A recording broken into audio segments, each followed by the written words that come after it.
حضرت طالبہ بن حاطب کو کون نہیں جانتا، جو ایک نہایت ہی مفلس مسلمان تھے۔ وہ رب قدیر کی بارگاہ میں بہت ہی زیادہ سجدے کیا کرتے تھے۔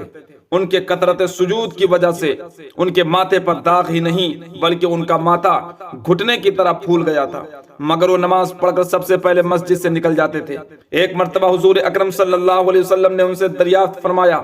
کہ اے طالبہ،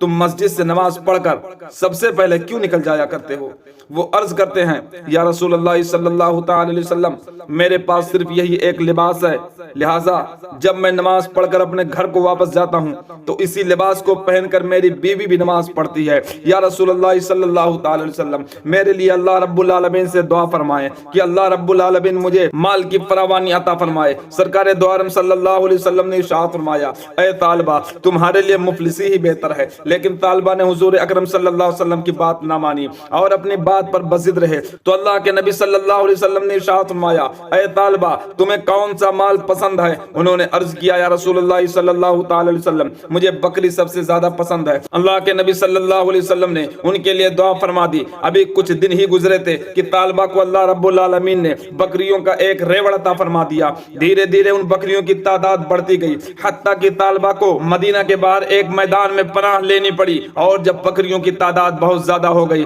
تو طالبہ کو مدینہ سے دور جنگل میں پناہ لینی پڑی۔ پھر کیا تھا، ان بکریوں کی وجہ سے ان کی مشغولیت بڑھتی گئی، یہاں تک کہ ان کی مشغولیت ان کے لیے نماز سے مانع ہو گئی۔ پھر ایک وقت ایسا آیا کہ وہ صرف جمعہ کی نماز ادا کرنے لگے، مسجد نبوی کا قصد کرتے تھے۔ جب آیت زکوٰۃ نازل ہوئی تو اللہ کے نبی صلی اللہ علیہ وسلم نے تمام مسلمانوں کو زکوٰۃ ادا کرنے کا حکم فرمایا اور طالبہ کے پاس بھی اپنے قاصدوں کو روانہ فرمایا۔ جب قاصد طالبہ کے پاس پہنچے اور ان کو اللہ کے نبی صلی اللہ علیہ وسلم کا حکم سنایا تو انہوں نے سوچا کہ اس طرح تو میری بہت ساری بکریاں کم ہو جائیں گی معاذ اللہ۔ یہ سوچ کر انہوں نے قاصدوں سے کہا کہ میں بعد میں سوچوں گا۔ جب دوبارہ ان کے پاس اللہ کے نبی صلی اللہ علیہ وسلم نے اپنے قاصدوں کو روانہ فرمایا تو انہوں نے کہا کہ یہ تو ایک قسم کا تاوان ہے۔ قاصدوں نے اللہ کے نبی صلی اللہ علیہ وسلم کو اس امر کی خبر دی تو اللہ کے نبی صلی اللہ علیہ وسلم نے فرمایا کہ اب طالبہ کی بربادی قریب ہے۔ اسی وقت قرآن کریم کی آیت کریمہ نازل ہوئی، وَمِنْهُمْ مَنْ عَاهَدَ اللَّهَ لَئِنْ آتَانَا مِنْ فَضْلِهِ لَنُصَدِّقَنَّ وَلَنَكُونَنَّ مِنَ الصَّالِحِينَ فَلَمَّا آتَاهُمْ مِنْ فَضْلِهِ بَخِلُوا بِهِ وَتَوَلَّوْا وَهُمْ مُعْرِضُونَ۔ اس کا ترجمہ یہ ہے، اور ان میں کوئی وہ ہیں جنہوں نے اللہ رب العالمین سے عہد کیا تھا کہ اگر ہمیں اپنے فضل سے دے گا تو ہم ضرور خیرات کریں گے اور ہم ضرور بھلے آدمی ہو جائیں گے۔ تو جب اللہ رب العالمین نے انہیں اپنے فضل سے دیا، اس میں بخل کرنے لگے اور منہ پھیر کر پلٹ گئے۔ اس آیت مقدسہ میں طالبہ کے بخل اور اعتراض کی مذمت کی گئی ہے۔ اس آیت کے نزول کے وقت طالبہ کا کوئی قریبی وہاں موجود تھا جس نے ان کو اس امر کی خبر دی تو وہ بہت ہی پچھتائے اور اپنے مال کا صدقہ لے کر اللہ کے نبی صلی اللہ علیہ وسلم کی خدمت میں حاضر ہوئے۔ اللہ کے نبی صلی اللہ علیہ وسلم نے ارشاد فرمایا، اے طالبہ، میں نے اسی لیے کہا تھا کہ تمہارے لیے غریبی ہی بہتر ہے، اور اب اللہ رب العالمین نے بھی تمہارے صدقے کو رد کر دیا ہے، لہٰذا میں تمہارے صدقہ کو قبول نہیں کر سکتا۔ طالبہ مایوس ہو کر وہاں سے واپس ہوئے اور حضرت ابو بکر صدیق رضی اللہ تعالیٰ عنہ کے دور خلافت میں اپنے مال کا صدقہ لے کر حاضر ہوئے تو سیدنا ابو بکر صدیق رضی اللہ تعالیٰ عنہ نے فرمایا کہ جب اللہ کے نبی صلی اللہ علیہ وسلم نے تمہارے صدقہ کو رد فرما دیا ہے تو میری کیا مجال کہ میں تمہارے صدقے کو قبول کر لوں۔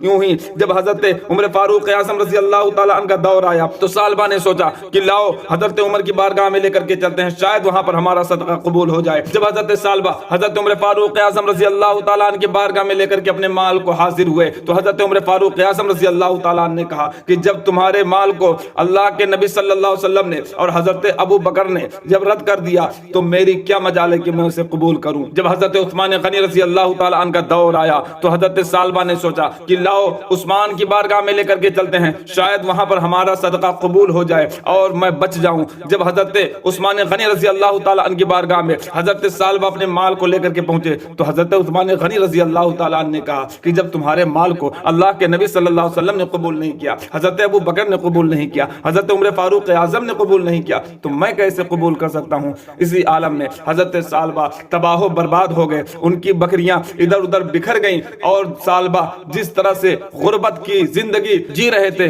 اسی حالت میں آ گئے اور اسی حالت میں حضرت طالبہ کو دنیا سے انتقال ہوا۔ اس سے پتہ چلتا ہے کہ اللہ رب العالمین نے جو مال ہمیں اور آپ کو عطا کیا ہے تو اللہ رب العالمین کی بارگاہ میں اللہ رب العالمین کی راہ میں خرچ کرنے سے ہمیں گریز نہیں کرنا چاہیے، ہمیں پرہیز نہیں کرنا چاہیے، کیونکہ اللہ رب العالمین کی راہ میں خرچ کرنے سے ہمارے مال میں، ہمارے دولت میں کمی نہیں ہوتی ہے، بلکہ اللہ رب العالمین ہمارے مال کو اور زیادہ بڑھاتا ہے۔